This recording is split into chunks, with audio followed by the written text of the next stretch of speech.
The space station Harmony floated in the darkness between stars. It was a giant metal ring where humans and aliens lived together. The year was 2347, and Earth had been part of a galactic alliance for 50 years. Many alien species visited Harmony, but none were as powerful as the Solari. The Solari were tall and beautiful. Their skin was silver blue like moonlight on water. Their eyes glowed in shades of purple and gold. They were also cold. They did not smile. They did not laugh. They believed emotions made a person weak. To them, logic was everything.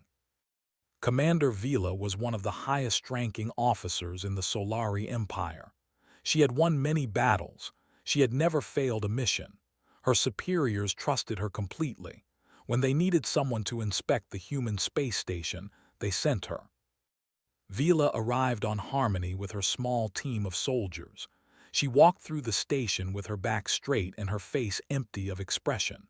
The humans around her seemed nervous. They always were. The Solari made everyone nervous. She was walking through the main corridor when something strange happened. A small alien child was crying in the middle of the hallway. The child belonged to a species called the Myra. They were small, soft, and very emotional. This little one had somehow gotten separated from her parents. She sat on the cold metal floor, tears streaming down her round face. Vila stopped walking.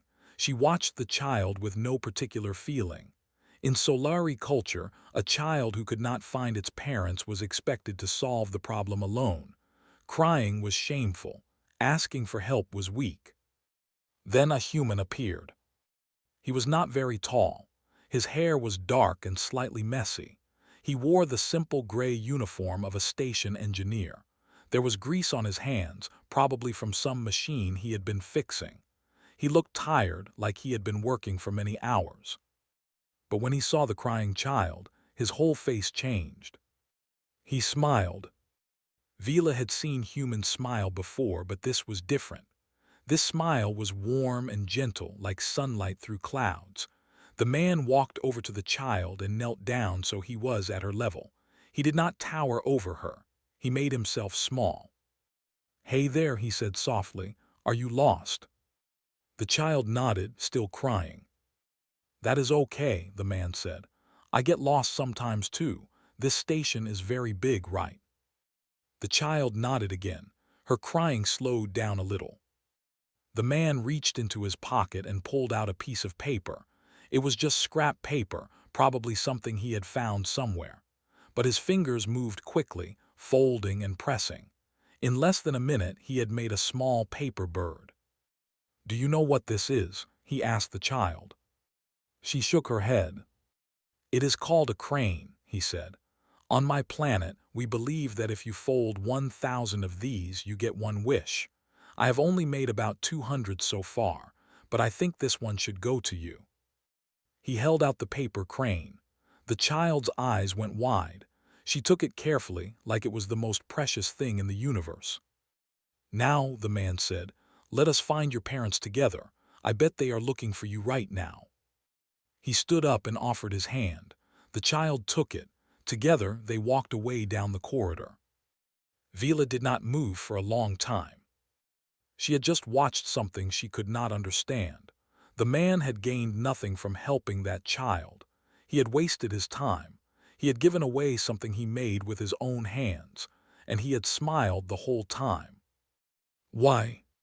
Vila returned to her inspection duties, but she could not stop thinking about the human. She asked one of the station officers about him. "Oh, that is Tiho," the officer said. "He works in environmental systems, keeps the air clean, the water running. He is a good man. Everyone likes him." Tiho, Vila stored the name in her memory.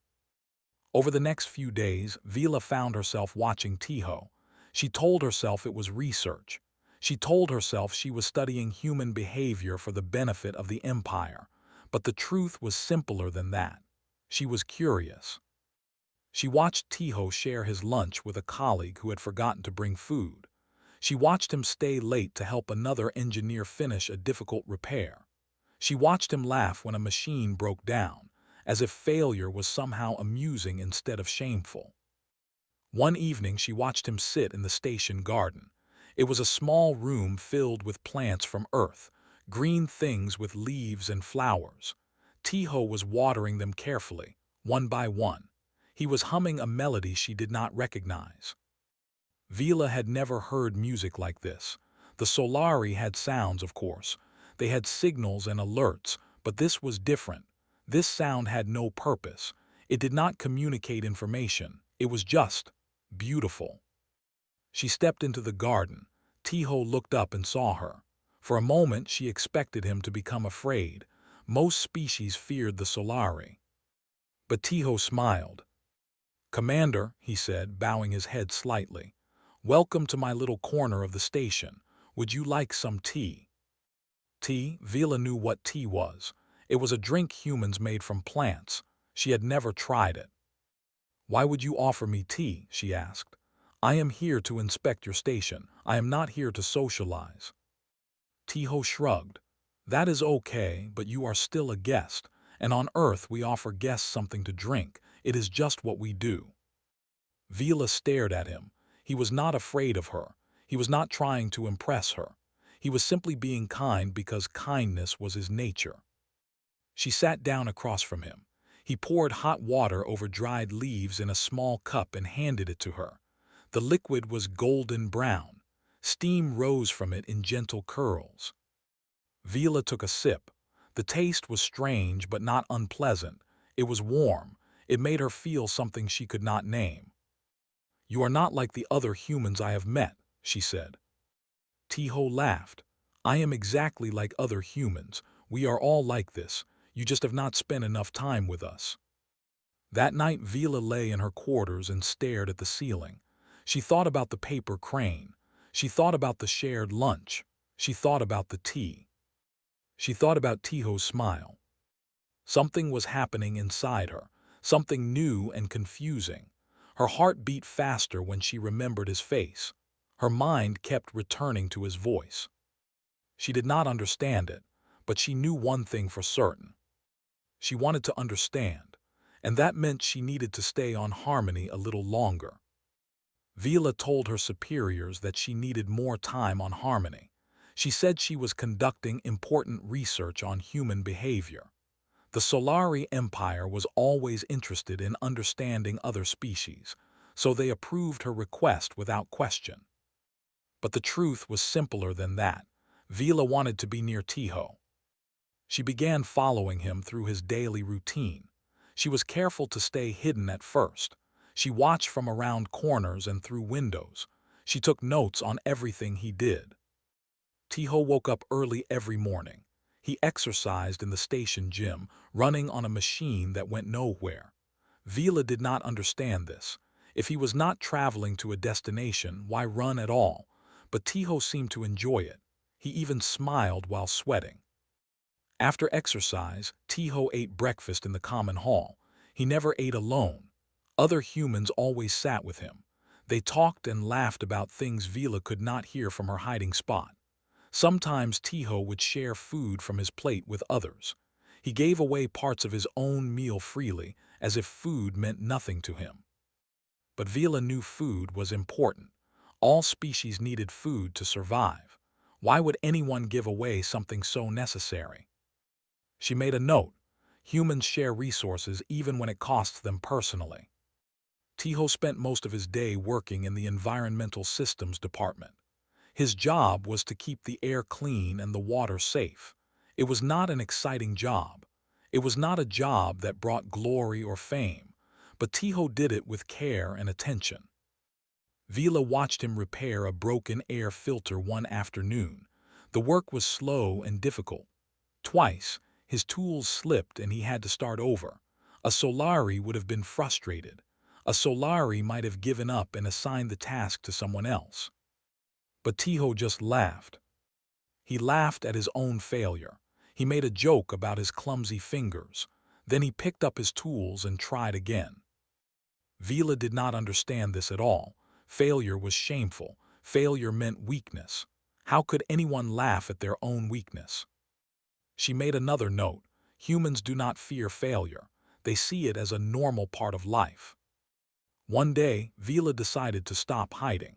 She walked directly into the Environmental Systems office and announced that she was there for an inspection. Tiho looked up from his work and smiled. He always smiled. Vila was beginning to think his face was permanently stuck that way. "Commander Vila," he said, "welcome. Would you like me to show you around?" She nodded. That would be acceptable. Tiho walked her through the department. He explained how the air recycling systems worked. He showed her the water purification tanks. He introduced her to his colleagues, who all seemed nervous in her presence. But not Tiho. He talked to her like she was just another person. He did not bow or scrape or try to impress her. He was simply himself. At one point they passed a small room filled with music. Strange sounds came from inside. Vila stopped walking. "What is that noise?" she asked. Tiho smiled. "That is Jiwoo, my younger sister. She is a medic here, but she also plays music in her free time." Sister, Vila knew this word. It meant a female who shared the same parents. Family bonds were considered weak by the Solari. They believed that personal connections made soldiers less effective. "You have family on the station?" Vila asked. "Yes," Tiho said. "Jiwoo and I requested to be stationed together. We like being close to each other." "Why?" Tiho looked confused by the question. "Because we love each other. She is my sister. I want to protect her and make sure she is happy." Love, there was that word again. Vila had heard it many times since arriving on Harmony. Humans used it constantly. They loved their food. They loved their music. They loved their friends and family. But what did it mean? Vila returned to her quarters that night and accessed the human cultural archives. She spent hours reading about love. The texts described it as a deep emotional connection between two or more people. It could exist between parents and children, between friends, between romantic partners. The text said that love made humans stronger. It gave them something to fight for. It motivated them to do impossible things. Vila did not believe this. How could an emotion make someone stronger? Emotions were distractions. They clouded judgment and led to poor decisions. But then she thought about Tiho. He was kind because he loved other people. He worked hard because he cared about keeping them safe. He gave away his food and his time because sharing brought him joy. Maybe the texts were right. Maybe love was a kind of strength she did not understand yet. The next evening, Vila found Tiho on the observation deck. This was a room with a large window that looked out at the stars. Many people came here to relax and think. Tiho was alone, sitting on a bench and staring at the darkness outside. Vila sat down next to him. She did not ask permission. She simply sat. Tiho glanced at her and smiled. "Commander, do you like looking at the stars?"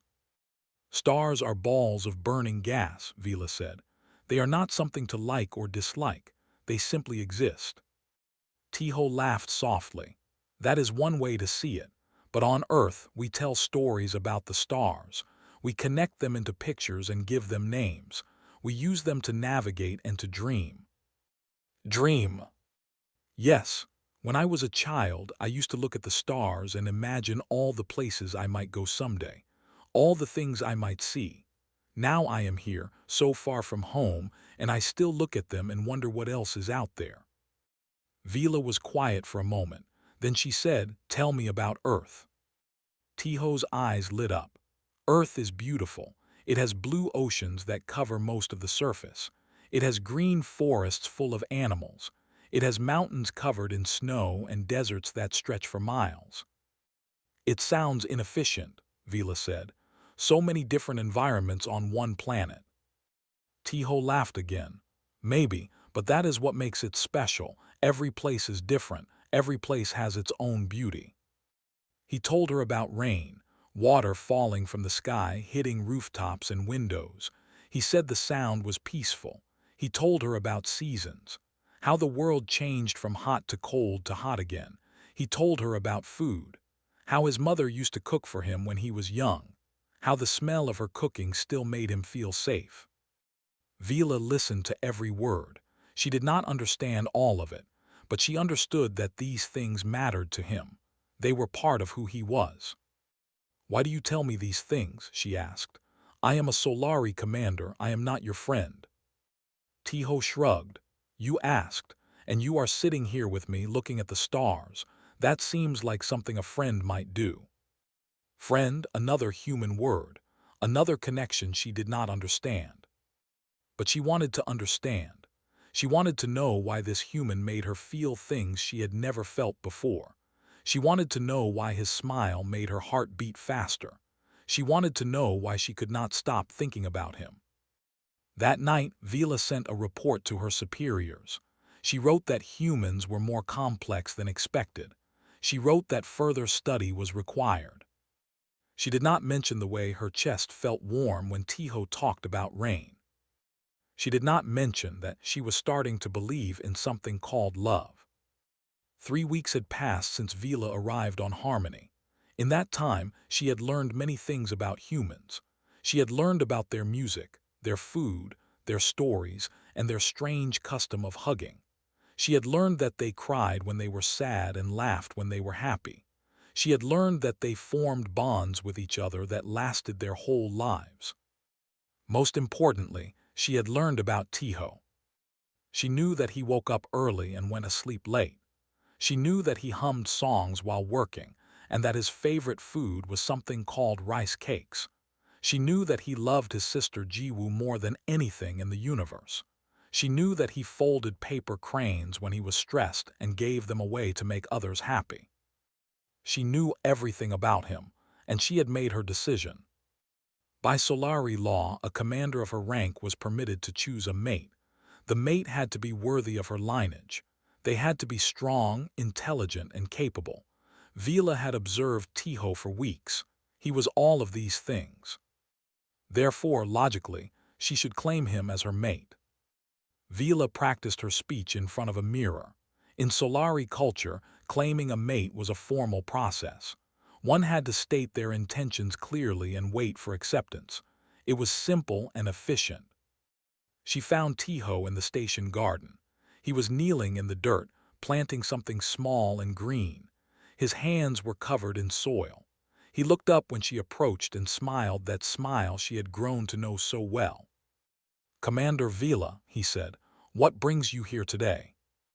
Vila stood straight and clasped her hands behind her back. She had faced enemy armies with less nervousness than she felt now. But she was Solari. She did not show weakness. "Human Tiho," she began, "I have observed you for a sufficient period of time. I have analyzed your qualities and found them acceptable. You possess resilience, intelligence, and efficiency. Your physical form is adequate. Your genetic material would produce strong offspring." Tiho blinked. His smile faded into confusion. "I am sorry, what?" "I wish to form a union with you," Vila continued. "In my culture, this is how such matters are handled. I have stated my intentions. You may now state your acceptance." There was a long silence. Tiho stared at her. Then, to her complete surprise, he started laughing. It was not a mean laugh. It was not mocking. It was the same warm, surprised laugh he made when something unexpected happened. But still, Vila felt her cheeks grow warm. This was not the reaction she had expected. "Commander," Tiho said, still laughing a little, "are you proposing to me?" "I am informing you of my intent," Vila said stiffly. "Acceptance is the logical response." Tiho stood up and brushed the dirt from his knees. He was still smiling, but there was something gentle in his eyes now, something soft. "Vila," he said, using her name without her title for the first time. "I am honored, truly, but that is not how things work for humans." "Explain." Tiho sighed and gestured for her to sit on a nearby bench. She hesitated, then sat. He sat down next to her, close enough that their shoulders almost touched. "For humans," he said, "marriage is not just about logic or genetics or finding someone acceptable. It is about love." There was that word again. Love, it followed her everywhere. "What is love?" Vila asked. "I have read about it, but I do not understand." Tiho thought for a moment. Love is when you care about someone so much that their happiness becomes more important than your own. It is when you want to be with them not because they are useful, but because being with them makes your life better. It is when you look at someone and feel warm inside, for no logical reason at all. Vila considered this. That sounds inefficient. Tiho laughed again. Maybe, but it is the most beautiful thing humans have ever created. So you are rejecting my proposal. I am not rejecting you, Tiho said carefully. I am saying that I cannot marry someone I do not love, and I cannot love someone I do not know. We have spent time together, but I do not really know you, Vila, and you do not really know me. Vila felt something strange in her chest. It was not pain exactly, but it was uncomfortable, like a pressure that would not go away. Then what must I do? She asked. What do I have to do to marry you, human? Tiho smiled softly. He reached out and very gently touched her hand. It was the first time a human had touched her. His skin was warm. You have to make me fall in love with you, he said. Vila stared at him. How do I do that? I do not know, Tiho admitted. Love cannot be forced or demanded. It happens naturally over time when two people connect with each other. You have to let me see who you really are, not the commander, not the soldier, the real you. The real her. Vila was not sure she knew who that was. She had been a soldier her whole life. She had been trained to hide her emotions, to be logical, to be efficient. She did not know how to be anything else. But for the first time in her life, she wanted to try. I understand, she said slowly. I will make you fall in love with me. Tiho laughed. That is not exactly how it works, but I appreciate the determination. He stood up and offered her his hand. She took it and let him help her to her feet. His grip was strong and gentle at the same time. Would you like to have dinner with me tonight? He asked. Jiwoo is cooking. She is not as good as me, but she tries. Dinner with his family. This was a human bonding ritual.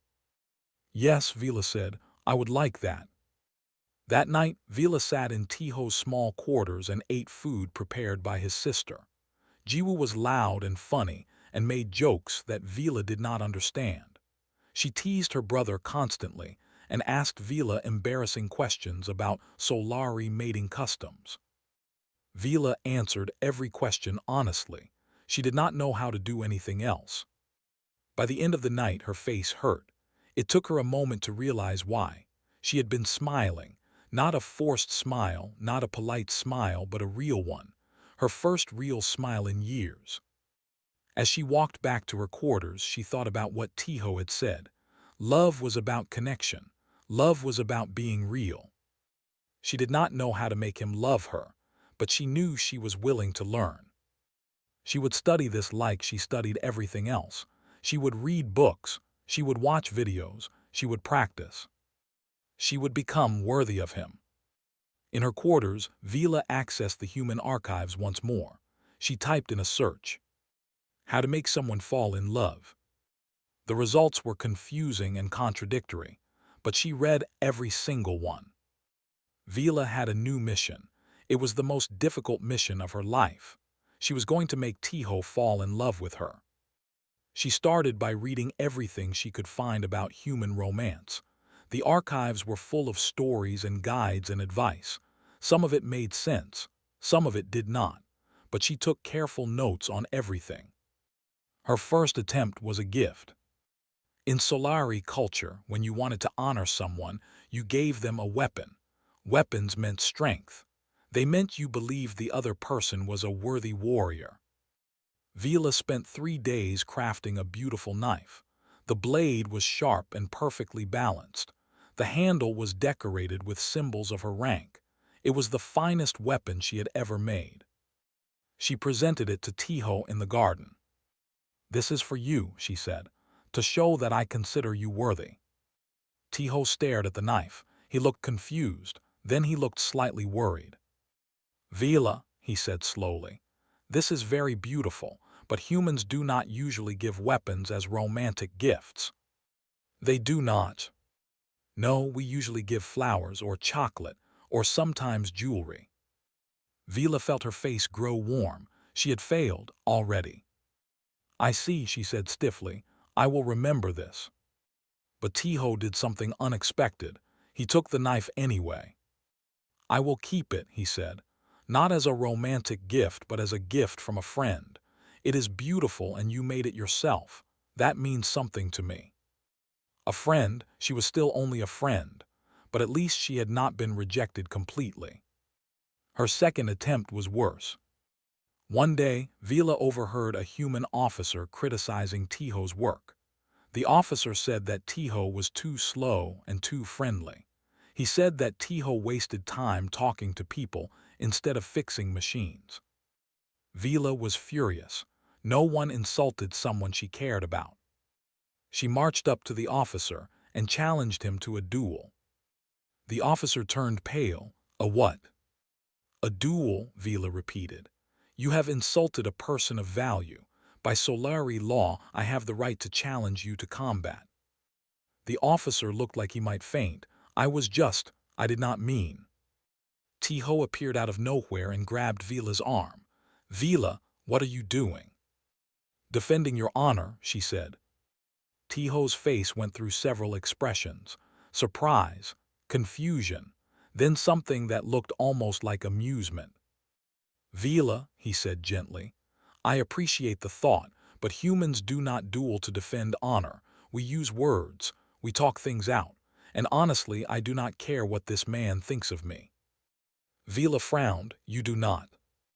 No, I know I do my job well. His opinion does not change that. She did not understand this at all.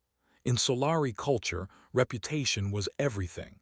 An insult had to be answered with blood. But she was not on a Solari world. She was in the human world now. She had to learn their ways. Very well, she said. I will not challenge him.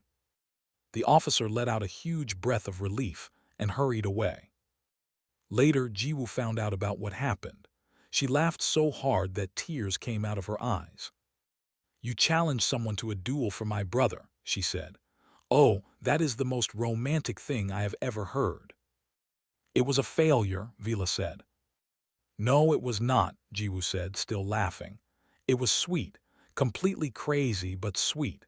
My brother is lucky to have someone willing to fight for him. Sweet, this was a positive word. Maybe she was not failing as badly as she thought. Her third attempt was poetry. The Human Archive said that poetry was romantic. It said that humans wrote beautiful words for the people they loved. So Vila spent an entire night writing a poem for Tiho. She memorized it carefully. The next day, she found him on the observation deck and recited it in her most formal voice. Your eyes are brown like soil. Your hair is dark like space. Your body functions well. I enjoy your face. There was a long silence. Then Jiwoo, who had been passing by, burst into laughter. She laughed so hard she had to lean against the wall. She laughed until she could not breathe. Tiho tried very hard not to laugh. His lips twitched. His eyes watered. Finally, he let out a small chuckle.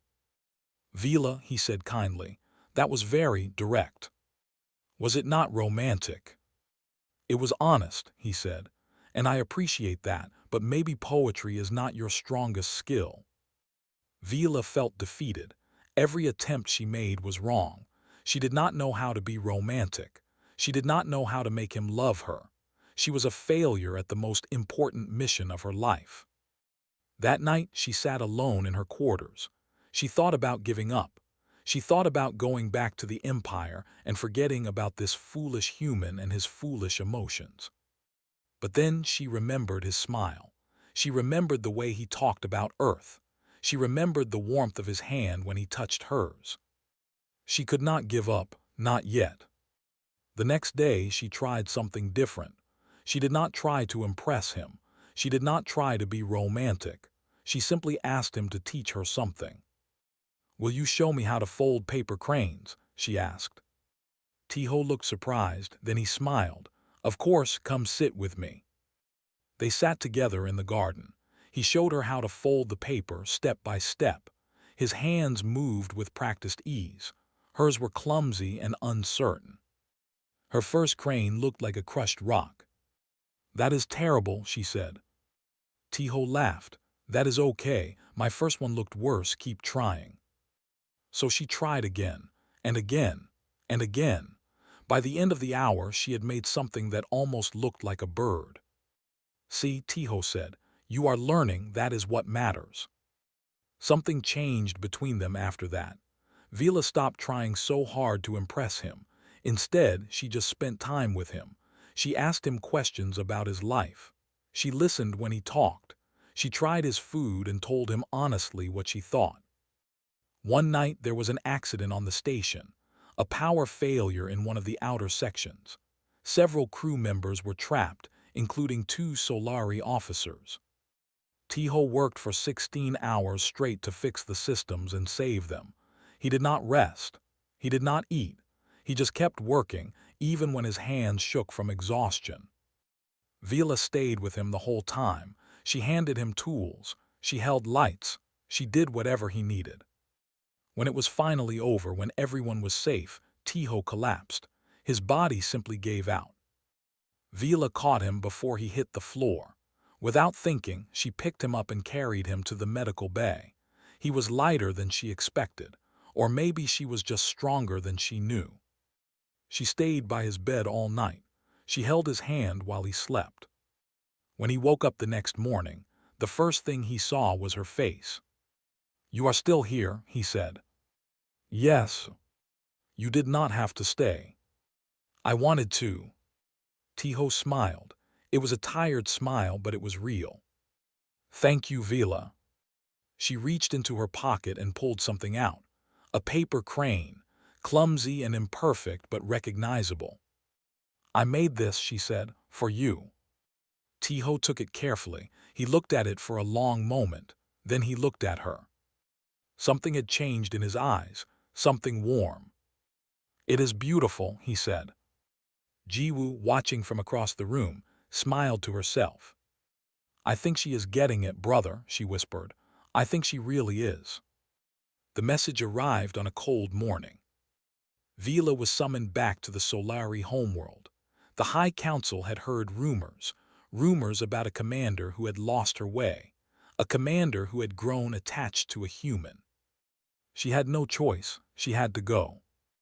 Tiho found her packing her things. His face was confused, then worried. "You are leaving?" he asked. "I have been summoned," Vila said. "The council demands my presence." "Why?" She did not answer, but he saw the truth in her eyes. He knew. "This is because of me," he said. "Because of us." "There is no us," Vila said quietly. "We are friends, that is all." But they both knew that was not true. Something had grown between them over the past months. Something real. Something that neither of them could name but both of them could feel. Tiho stepped closer to her. "Vila, what will they do to you?" "I do not know." "Will you be punished?" "Perhaps." He took her hand. His fingers wrapped around hers, warm and gentle and strong. "Do not go," he said. "I must." "Then let me come with you." Vila shook her head. "No, humans are not welcome on the Solari homeworld. You would be in danger." "I do not care." "I care," she squeezed his hand. "I will face this alone. It is my choice." She left that night. She did not say goodbye properly. She could not. If she looked at his face one more time, she might not have the strength to leave. The journey to the Solari homeworld took 3 days. Vila spent those days preparing herself. She thought about what she would say. She thought about what she was willing to sacrifice. She thought about Tiho. The High Council chamber was enormous. It was a room of cold stone and bright lights. Hundreds of Solari sat in rising rows, their faces empty of expression. They looked down at Vila like judges looking at a criminal. The head of the council spoke first. His voice was deep and cold. "Commander Vila, You have served the Empire well for many years. You have won battles. You have brought glory to our people. But now we hear troubling reports." "What reports?" Vila asked. "You have spent months on the human station. You have abandoned your duties. You have formed a personal attachment to a human. Is this true?" Vila stood straight. She did not look away. "Yes, it is true." A murmur went through the council. Personal attachments were forbidden. They were seen as weakness. A commander who formed attachments could not be trusted. "Why?" the head demanded. "Why would you shame yourself in this way?" Vila thought about the paper crane in her pocket. She thought about shared meals and quiet conversations on the observation deck. She thought about a man who gave away his time and his kindness to anyone who needed it. "Because I have learned something," she said, "something the Solari have forgotten." "What could a human possibly teach us?" Vila looked at the council. All those cold faces, all that logical efficiency. They had power and strength and order, but they did not have warmth. "Humans feel," Vila said. "They love and grieve and hope and dream. We look at these things and call them weaknesses, but they are not. They are strengths." The council was silent, shocked. "Humans face death and still find reasons to laugh," Vila continued. "They lose everything and still find the strength to rebuild. They give away their food and their time and their hearts because sharing brings them joy. They create beauty from nothing. They fold paper into birds and call it hope." She took a breath. "I have been a soldier for my entire life. I have fought enemies and won battles, but I never understood what I was fighting for. Now I do. I am fighting for the right to feel, the right to love, the right to be more than just efficient." The head of the council leaned forward. "You would abandon your people for a human." "I am not abandoning my people. I am asking them to learn. I am asking them to remember what we used to be before we buried our hearts in logic." There was a long silence. Then the head spoke again. "You have disgraced your rank. You have formed forbidden attachments. By the laws of the Empire, you are no longer a commander. Your title is stripped. Your honors are removed. You will be remembered as a cautionary tale." Vila nodded. She had expected this. She had prepared for it. "I understand," she said. "Do you have anything else to say?" She looked at the council one last time. "Only this. You think you are punishing me, but I am grateful. You have freed me to live the life I choose, and I choose love." She walked out of the chamber with her head held high. She left behind her rank, her honors, her entire life. But she felt lighter than she had in years. The journey back to Harmony was long. Vila did not know what to expect when she arrived. She had lost everything. She had nothing to offer. Maybe Tiho would not want her anymore. But when she stepped off the transport, he was waiting for her. He stood at the docking bay, his hands in his pockets. Jiwoo was beside him, her arms crossed and a smile on her face. They had been waiting for hours. Tiho saw her and his whole face lit up. That smile, that warm, beautiful smile that she had crossed the galaxy for. He walked toward her, then he ran. He reached her and stopped, breathing hard. His eyes searched her face. "They took your rank," he said. "I heard what happened." "Yes." "You gave up everything, for what?" Vila looked at him. This human. This kind, gentle, impossible human who had changed her entire life. "I did not give up everything," she said. "I kept what mattered." Tiho's eyes filled with tears. Humans cried when they were happy too. She understood that now. He took her hand. Then he did something she had only read about. He pulled her close and wrapped his arms around her. A hug. Her first real hug. His body was warm against hers. His heart beat against her chest. She could feel the life in him, the love in him, the humanity that had saved her. "I think," he whispered, "you have made me fall in love with you." Vila felt something break inside her, something that had been locked away for her entire life. She felt tears on her own face, her first tears. "I love you too," she said. Jiwoo cheered and clapped her hands. Finally, I have been waiting months for this. They laughed, all three of them. Standing in the docking bay, surrounded by cold metal and distant stars, they laughed like they were the happiest people in the universe. Because they were. 5 years passed. Vila and Tiho were married in a small ceremony in the station garden. Jiwoo was the one who performed the ceremony.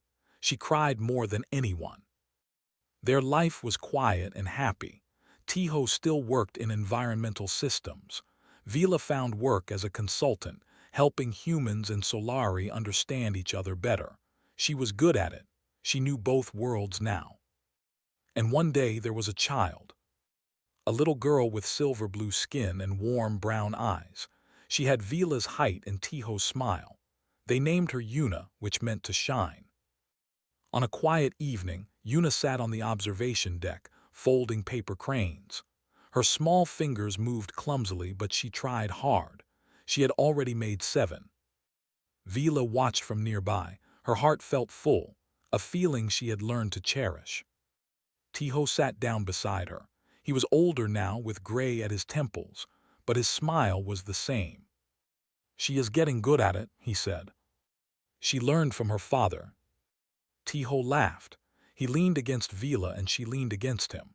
Outside the window, stars glittered in the endless dark. Yuna held up her newest crane.